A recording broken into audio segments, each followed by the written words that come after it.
మీ business ఏదైనా మీ ఊర్లో promotion చేయాలంటే అది సుమన్ టీవీతోనే సాధ్యం. ఇప్పుడే సంప్రదించండి. నమస్కారం. మీకు అందరికీ తెలిసిన విషయమే.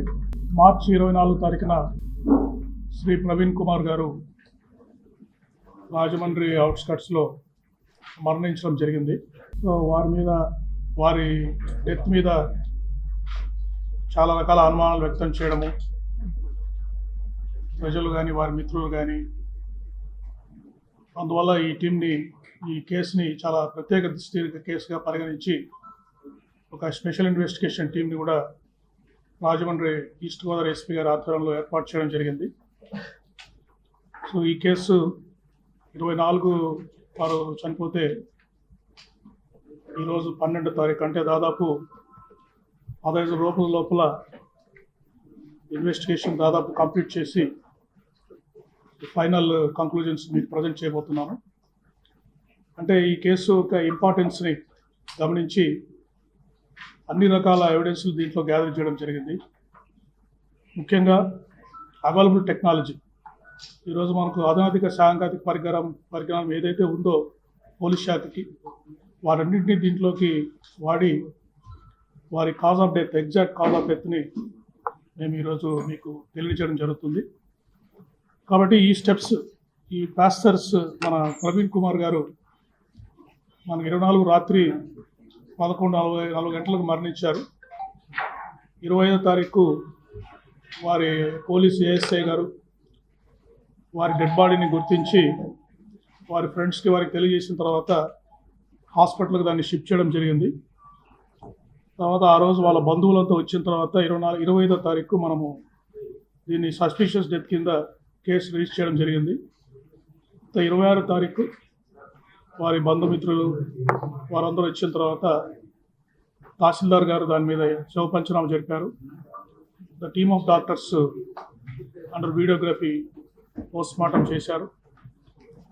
విసరా శాంపుల్స్ అన్ని కూడా ఫోరెన్సిక్ సైన్స్ ల్యాబొరేటరీకి పంపడం జరిగింది. తర్వాత మనము దారి పొడవునా కూడా చాలా సీసీ కెమెరాస్లో వారి ప్రయాణాన్ని గమనించడం జరిగింది. ఆ సీసీ ఫుటేజెస్ అన్నీ కూడా సెంట్రల్ ఫోరెన్సిక్ ల్యాబొరేటరీ హైదరాబాద్ పంపించి అక్కడ కూడా అనాలిసిస్ చేశాము. ఇట్లా రకరకాల స్టెప్స్ మేము ఇన్వెస్టిగేషన్ స్టెప్స్ తీసుకున్నాము.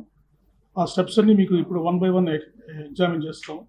ఒకటి ఎగ్జామినేషన్ ఆఫ్ విట్నెసెస్, అంటే దారి పొడవునా వారి ప్రయాణాన్ని గమనించిన వారిని, లేదా వాళ్ళు ఫోన్లో మాట్లాడిన వారిని, వారు కొంతమందితో ఫోన్లో కూడా మాట్లాడారు ప్రయాణం చేస్తున్నప్పుడు. అయితే ఇక్కడ వారి ఫ్రెండ్స్ని ఇక్కడికి వస్తున్న ప్రదేశానికి ఇక్కడ ఒక హౌస్ సైట్ చూసిన అబ్బాయితో వెల్డింగ్ చేయడానికి ఒక అబ్బాయిని మాట్లాడారు ఆ సైట్లో, వారితో మాట్లాడాము. ఇక్కడ వాళ్ళ ఫ్రెండ్స్తో మాట్లాడాము రాజమండ్రి నగరంలో. తర్వాత వాళ్ళ ఫ్యామిలీ మెంబర్స్తో కూడా మాట్లాడడం జరిగింది. ఈ విట్నెస్ అందరినీ ఎగ్జామిన్ చేశాము. తర్వాత సీసీటీవీ ఫుటేజ్, హైదరాబాద్ బయలుదేరినప్పటి నుంచి వారు మరణించే వరకు దారిలో ఉన్న సీసీ కెమెరాస్లో ఫుటేజ్ అంతా వారి ప్రయాణాన్ని తీసుకోవడం జరిగింది. అదే సీసీటీవీ ఫుటేజ్ని సెంట్రల్ ఫోరెన్సిక్ సైన్స్ ల్యాబొరేటరీ హైదరాబాద్లో దీన్ని అనాలిసిస్ చేయడం జరిగింది. తర్వాత క్రైమ్ సీన్ అబ్జర్వేషన్, అంటే అక్కడ ఎక్కడైతే ప్రమాదం జరిగి వారు పడిపోయి చనిపోయారో ఆ సీన్ అబ్జర్వేషన్ని ఫోరెన్సిక్ ఎక్స్పర్ట్స్ ఎఫ్ఎస్ఎల్ విజయవాడ నుంచి వచ్చి ఆ సీన్ అంతా అబ్జర్వ్ చేశారు. అక్కడ శాంపుల్స్ కూడా కలెక్ట్ చేశారు. తర్వాత ఏ వెహికల్ మీద అయితే వారు వాళ్ళు ఎన్ఫీల్డ్ బుల్లెట్ మీద వారు ట్రావెల్ చేస్తున్నారు, ఆ వెహికల్ని, కొన్ని సస్పెక్ట్ వెహికల్స్, అంటే వారితో పాటు కొన్ని వెహికల్స్, కార్స్ ప్రయాణం చేసాయి, 4 నుంచి 6 వెహికల్స్ ప్రయాణం చేసాయి. ఆ వెహికల్స్ అన్నింటినీ కూడా ఫోరెన్సిక్ ఎక్స్పర్ట్స్, తర్వాత team of transport officials, district transport officer east Godavari district సంబంధించిన ఎంవీఐ, ఏఎంవై, డిటిఓ గారు ఆ వెహికల్స్ అన్ని ఎగ్జామిన్ చేశారు. టెక్నికల్ డేటా అనాలిసిస్, అంటే వారి సెల్ ఫోన్ ట్రాకింగ్, ఎవరెవరితో మాట్లాడారు, అవన్నీ కూడా టెక్నికల్ డేటా అనాలిసిస్లో చేశాము. తర్వాత యూపీఐ పేమెంట్స్, వారి దారిలో వారి సెల్ ఫోన్ ద్వారా కొన్ని పేమెంట్స్ చేశారు, అవి కూడా చూసాము. Post mortem examination team of doctors చేశారు. ఈ అనాలిసిస్ ఆఫ్ ఆబ్జెక్ట్స్, బాడీలో ఉండే ఆబ్జెక్ట్స్ అన్ని ఎఫ్ఎస్ఎల్, ఆర్ఎఫ్ఎస్ఎల్ విజయవాడలో ఎగ్జామిన్ చేశారు. ఫైనల్ ఒపీనియన్ వచ్చింది, ఇన్వెస్టిగేషన్ ఫైండింగ్స్. ఈ లైన్స్లో మీకు మేము ఎక్స్ప్లెయిన్ చేయడం జరుగుతుంది. ఈ ఎగ్జామినేషన్ ఆఫ్ విట్నెసెస్లో మెయిన్ వారి కుటుంబ సభ్యులను ఎగ్జామిన్ చేశాము. వారెవరు కూడా మాకు ఎటువంటి అనుమానం లేదు, పోలీసు వారే ఇన్వెస్టిగేట్ చేసి వారికి మరణానికి కారణం తెలియజేయడం చెప్పడం జరిగింది. తర్వాత వారు ఒక 6 మందితోటి 24 తారీఖు వారు ప్రయాణం చేసినప్పుడు సెల్ ఫోన్లో 6 మందితో మాట్లాడారు. వారి భార్య, కొంతమంది ఫ్రెండ్స్ తోటి మాట్లాడారు. ఎక్కడ కూడా జనరల్ టాకే చేశారు, ఏది కూడా వేరే విషయాలు ఏమీ మాట్లాడలేదు. తర్వాత వారు 1 month 2 months కాల్స్ తీసుకొని ఫ్రీక్వెంట్గా ఎవరితో మాట్లాడుతున్నారు అని కూడా వాళ్ళతో కూడా విచారించాం. సో వాళ్ళు కూడా జనరల్గానే చెప్పారు, ఈ రిలీజియస్ మ్యాటర్స్, పర్సనల్ మ్యాటర్సే వాళ్ళు వారితో మాట్లాడినట్టు చెప్పారు. తర్వాత ఐ విట్నెసెస్, ఇప్పుడు జర్నీలో వారు హైదరాబాద్ నుంచి బయలుదేరింది రాజమండ్రి వచ్చేంత వరకు కూడా ఒక పెట్రోల్ బంక్లో పెట్రోల్ పోయించుకున్నారు, కొన్ని షాప్స్ విజిట్ చేశారు. తర్వాత కొన్ని చోట్ల వారికి యాక్సిడెంట్ జరిగాయి. అక్కడ అందరు విట్నెస్లు ఎవరైతే ఉన్నారో విట్నెస్ అందరితోటి మాట్లాడడం జరిగింది. తర్వాత కొంతమంది ఇక్కడ రాజమండ్రిలో కానీ చుట్టుపక్కల ప్రాంతాల్లో ఇది మర్డర్ అని, తర్వాత సస్పీషియస్ డెత్ అని సోషల్ మీడియాలో, టీవీలో ఇంటర్వ్యూస్ ఇచ్చారు. వాళ్ళందరికీ నోటీసులు సర్వ్ చేసి వాళ్ళందరినీ కూడా ఎగ్జామిన్ చేయడం జరిగింది. బట్ వాళ్ళు ఎవరు కూడా వారు చెప్పిన కారణాలు ఎటువంటి ఎవిడెన్స్ కూడా ఇవ్వలేదు. తర్వాత లోకల్ విట్నెసెస్ని ఇక్కడ ఎగ్జామిన్ చేశాము. డ్రైవర్స్ ఎవరైతే ఆ 4-6 వెహికల్స్ వారి మోటార్ సైకిల్తో పాటు ప్రయాణం చేశాయో ఆ డ్రైవర్స్ అందరినీ కూడా మాట్లాడారు. సో ఈ ఐ విట్నెసెస్ అంటే ఓరల్ ఎవిడెన్స్, వాటి ఫైండింగ్స్ ఏంటంటే ఈ శ్రీ ప్రవీణ్ పగడాల గారు వారు is a Christian teacher and motivational speaker. వారు హైదరాబాద్లో మేరేడుమట్ట దగ్గర నివసిస్తారు. ప్రవీణ్ పగడాల గారు మార్నింగ్ 11 o'clockకి బైక్లో రాజమండ్రికి బయలుదేరారు. పర్పస్ ఏంటంటే రాజమండ్రి దగ్గర నామవరం అనే గ్రామం దగ్గర ఒక బైబిల్ కాలేజీ వారు కన్స్ట్రక్షన్ చేస్తున్నారు. ఈ వర్షాన్ని మనకు భయ ఆకాష్ అని లోకల్గా ఎవరైతే ఆ స్థలాన్ని ఎంపిక చేయడానికి హెల్ప్ చేశారో, రిజిస్ట్రేషన్ హెల్ప్ చేశారో వారు, అక్కడ అడపాక జాన్ అని చెప్పేసి ఒక వెల్డర్, ఆ రోజు వారు వచ్చి అక్కడ వెల్డింగ్ పనులు అక్కడ కొన్ని స్టార్ట్ చేద్దామని వాళ్ళు ప్లాన్ చేశారు ప్రవీణ్ గారు. సో వారిద్దరు కూడా ఆ వర్షాన్ని మాకు సపోర్ట్ చేశారు. తర్వాత ఎందుకు బైక్లో వచ్చారు అంటే, బైక్లో ఇక్కడికి వచ్చి రాజమండ్రి ఫ్యూచర్లో వారు ఇక్కడే ఉండి ఈ బైబిల్ కాలేజ్ కన్స్ట్రక్షన్ అంతా చేయాలనే ప్లాన్లో ఉన్నారు.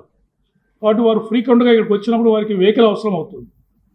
అందుకని ఈ బైక్ని ఇక్కడే పెట్టి మళ్ళీ తిరిగి వెళ్ళి ఎప్పుడు రాజమండ్రికి వచ్చినా కూడా ఈ బైక్లో ట్రావెల్ చేస్తూ లోకల్గా పనులు చూసుకోవాలనేది వారి మెయిన్ ఉద్దేశంగా మనకు తెలిసింది.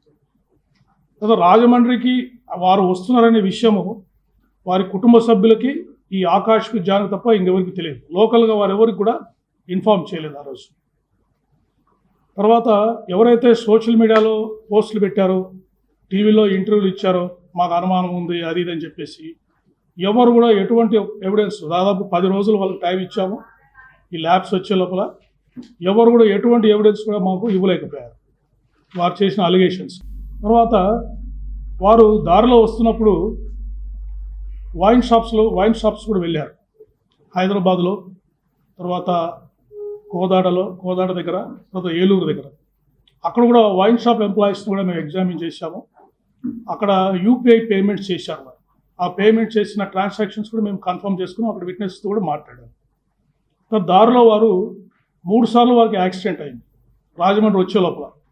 ఒకటి వెంకటసాయి ఫుడ్ ప్లాజా చీలకల్లు దగ్గర ఒకసారి మోటార్ సైకిల్ నుంచి పడిపోయారు. అక్కడ ఒక లారీ వెనక పడుతూ వెళ్తూ వారు పడిపోయారు. అక్కడ నారోగా యాక్సిడెంట్, మేజర్ యాక్సిడెంట్స్ మిస్ అయ్యారు. ఒక ఆర్టీసీ బస్ కూడా వారిని గుద్దబోయి పక్కకి వెళ్ళిపోయింది. అక్కడ ఎవరైతే స్టాఫ్ ఆఫ్ ఫుడ్ ప్లాజా ఉన్నారో వాళ్ళంతా వచ్చి వారిని హెల్ప్ చేసి మోటార్ సైకిల్ నిలబెట్టి పంపించారు. వాళ్ళందరూ కూడా ఈ ఇన్సిడెంట్ని కన్ఫర్మ్ చేశారు. ఇక్కడ కీసరా టోల్ ప్లాజా దగ్గర కూడా వారు చాలా వేగంగా వస్తూ అక్కడ ఒక బంకుని గుద్ది పడిపోయారు. అప్పుడు అక్కడ ఉన్న అంబులెన్స్ స్టాఫ్, మెడికల్ స్టాఫ్ వెళ్ళి వారితో మాట్లాడి వారికి ఏమైనా ఫస్ట్ ఎయిడ్ కావాలని విచారించి వారితో మాట్లాడిన తర్వాత వారు నాకు అవసరం అని చెప్పేసి అక్కడి నుంచి బయలుదేరారు. సో వారు కూడా ఈ ఇన్సిడెంట్ని మాకు కన్ఫర్మ్ చేశారు. రామవరపాడు దగ్గర వారు విజయవాడలో దాదాపు 3:30 నుంచి 4 గంటల వరకు ఉన్నారు. రామవరపాడు రింగ్ దగ్గర అక్కడ విజయవాడ ట్రాఫిక్ ఎస్ఐ గారు ఇంకొక 2 విట్నెస్లు కూడా ఆ ఇన్సిడెంట్తో కన్ఫర్మ్ చేశారు. తర్వాత గొల్లపూడి దగ్గర వారు ఇండియన్ ఆయిల్ పెట్రోల్ బంక్ దగ్గర రీఫ్యూయల్ చేయించుకున్నారు. అక్కడ కూడా వారు ఈ డ్రంకన్ అండ్ డ్రౌజీ స్టేట్లో కనిపించారని చెప్పేసి పెట్రోల్ బంక్ స్టాఫ్ మాకు చెప్పారు. సో ఈ విధంగా ఓవరాల్ ఎవిడెన్స్ మీద మనకి ఫైండింగ్స్ అన్నీ వచ్చాయి. సీసీటీవీ ఫుటేజెస్ ఇవన్నీ మీకు స్టెప్ బై స్టెప్ చూపిస్తాము. మొత్తం వారు హైదరాబాద్లో బయలుదేరినప్పటి నుంచి రాజమండ్రిలో వారు మరణించేంత వరకు కూడా ఎన్ని పాసిబిలిటీ ఉంటే అన్ని సీసీటీవీ ఫుటేజెస్ మేము కలెక్ట్ చేశాము. అవన్నీ 1 by 1 మీకు చూపించడం జరుగుతుంది. నెక్స్ట్ స్టార్ట్ చేయండి సీసీటీవీ ఫుటేజ్.